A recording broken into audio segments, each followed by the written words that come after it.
eu acho que essas questões todas, às vezes, na questão, assim, a gente trazendo isso para o nosso âmbito aí das teorias da justiça, sempre foi, eu acho que é o que tu mencionaste com muita propriedade, quando a gente começa a trabalhar um pouco com especialmente o pessoal os americanos, né, o John Rawls, enfim, né, a gente acaba vendo assim que, de uma certa forma, a gente sente um pouco assim como faltam coisas, né?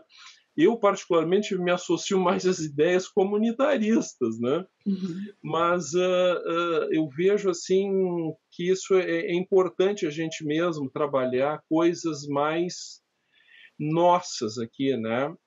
E nós temos muitas peculiaridades mesmo. E eu te perguntaria isso, né? Com relação a, aos grupos, né, minoritários na nossa sociedade, a nossa visão de sociedade é uma visão ainda muito contratualista, né? E eu acho que aí a gente pode olhar para aquilo que o John Rawls fala na teoria dele, né? A questão da cooperação, daquele que coopera, daquele que participa da sociedade, que depende menos do Estado, mais colabora com esse Estado e assim por diante. E essa não é a nossa realidade aqui, né? Porque a grande maioria das pessoas depende muito do Estado, né? E aí a gente pode puxar um pouco aquela ideia da Della Cortina, que eu acho que essa talvez seja uma das questões mais interessantes dessa autora, né? Quando ela fala de aporofobia, que é odiar, rechaçar o pobre ou o inconveniente. Ela estava falando quando, na teoria dela, ela fala sobre os migrantes, né?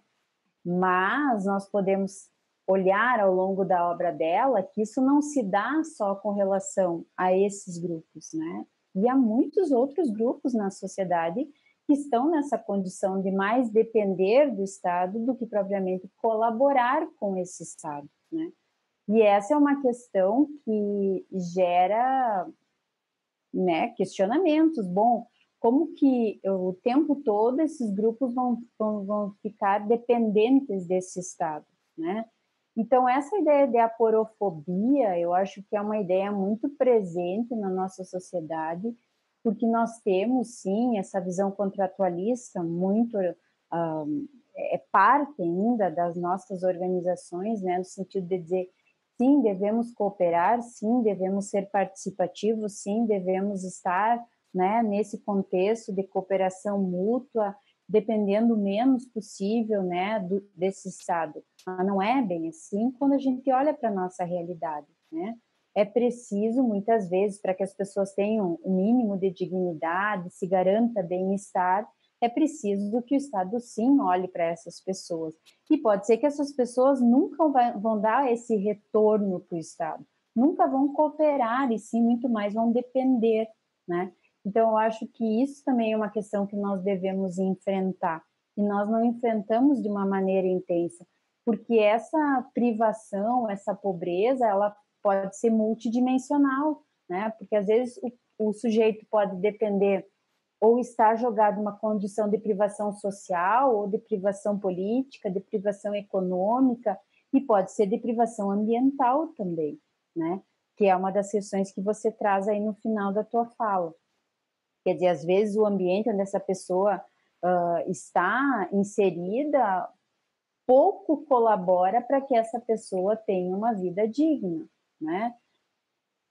Os bolsões de pobreza, né, o afastamento de determinados grupos do convívio social, segregando grupos em favelas, na periferia, afastando, isolando, excluindo, isso nada mais é do que uma espécie de aporofobia. Até quando eu fiz a apresentação, e eu fiz a minha apresentação lá no pós-doutorado, foi falando sobre esse termo, a aporofobia, essa discussão que a Della Cortina faz, né? O Brasil é essa realidade que nós temos, né? Aquele que é inconveniente a esse sistema articulado, organizado por essa sociedade, ele é segregado, né? E isso envolve, aí vem o que a gente falava antes, já no início, né, das nossas discussões, esses grupos minoritários, ou que hoje a gente vê muitas discussões em torno dos negros, né, dos indígenas, daquelas pessoas que realmente precisam ser olhadas de uma forma mais atenta. Então, eu acho que pensar a justiça hoje, colegas, ela não é algo assim isolado de todo esse contexto, né, que nós estamos aí inseridos. É pensar desigualdade, é pensar pobreza, é pensar meio ambiente, é pensar grupos minoritários, é pensar cultura, são diversas questões que envolvem hoje pensar o que efetivamente seria uma sociedade justa e inclusiva.